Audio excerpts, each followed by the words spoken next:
Drill के निर्देश जारी किए हैं। हवाई हमलों से बचने के लिए ये मॉक ड्रिल के दिशा निर्देश जारी किए गए हैं और 7 मई को मॉक ड्रिल आयोजित होगी। तो MHA ने हवाई हमलों से बचने के लिए मॉक ड्रिल के निर्देश दिए। ये ब्रेकिंग सूत्रों ने बताया है कि 7 मई को कई राज्य इस मॉक ड्रिल की तैयारी करेंगे, इस मॉक ड्रिल को अंजाम देंगे।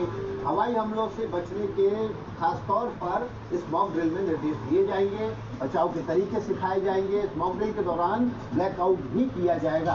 हमारे सहयोगी अखिलेश शर्मा ग्राउंड जीरो से प्रधानमंत्री कार्यालय के सामने, जहां इस वक्त एक महत्वपूर्ण बैठक चल रही है, वहां से जुड़ गए।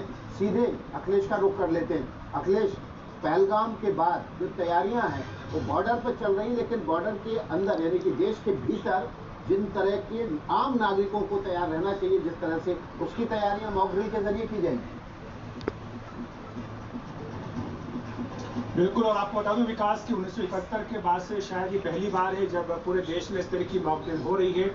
1971 आप जानते हैं जब भारत और पाकिस्तान के बीच युद्ध हुआ था, और उसके बाद अभी शायद पहली बार है कि भारत और पाकिस्तान के बीच जो युद्ध हुआ था उसके बाद अब इस तरह की मॉक ड्रिल करने का निर्देश पूरे देश में दिया गया है। कई राज्यों को निर्देश दिया गया है और निर्देश जारी करने से पहले गृह सचिव गोविंद मोहन जो है वो PMO आए थे और उसके बाद गृह मंत्रालय की ओर से आदेश जारी किया गया है। कई राज्यों से कहा गया है कि वो अपने अपने राज्यों में नागरिकों के लिए इस तरह की मॉक ड्रिल का आयोजन करें, और इसमें 5 प्रमुख बिंदु हैं जो मॉक ड्रिल में करने के लिए कहा गया है। पहली बात तो ये है कि हवाई हमले की चेतावनी का जो सायरन होता है उसके लिए तैयारी की जाए कि वो जो सायरन है वो ठीक से काम कर रहे हैं या नहीं कर रहे हैं, इसको देखा जाए कि उनकी तैयारी कैसी है।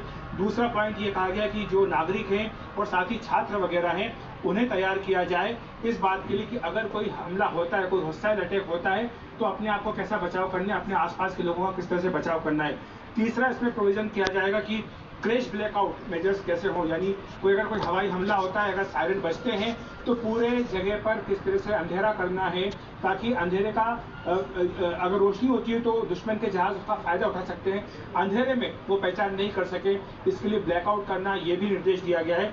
और इसी के साथ साथ ये भी कहा गया कि जो वाइटल प्लांट्स हैं, महत्वपूर्ण संयंत्र आदि हैं जो कि काफी महत्वपूर्ण है सामरिक दृष्टि से भी और दूसरी दृष्टि से,